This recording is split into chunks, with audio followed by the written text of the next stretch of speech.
Mga kapuso, maging alerto po muli sa posibleng pagbaha dahil po sa malakas na ulan ngayong araw ng Huwebes. Isinilalim ng Pag-asa sa General Flood Advisory ang Calabarzon, Mimaropa pati na rin po ang Bicol. Shearline at hanging amihan po ang inaasahang magpapaulan sa mga nasabing lugar ngayong araw.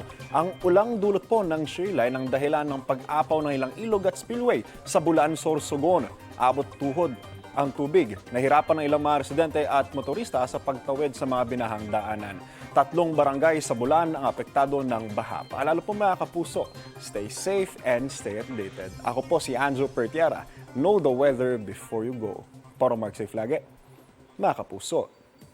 Kapuso, huwag magpapahuli sa latest news and updates. Mag-iuna ka sa balita at mag-subscribe sa YouTube channel ng GMA Integrated News.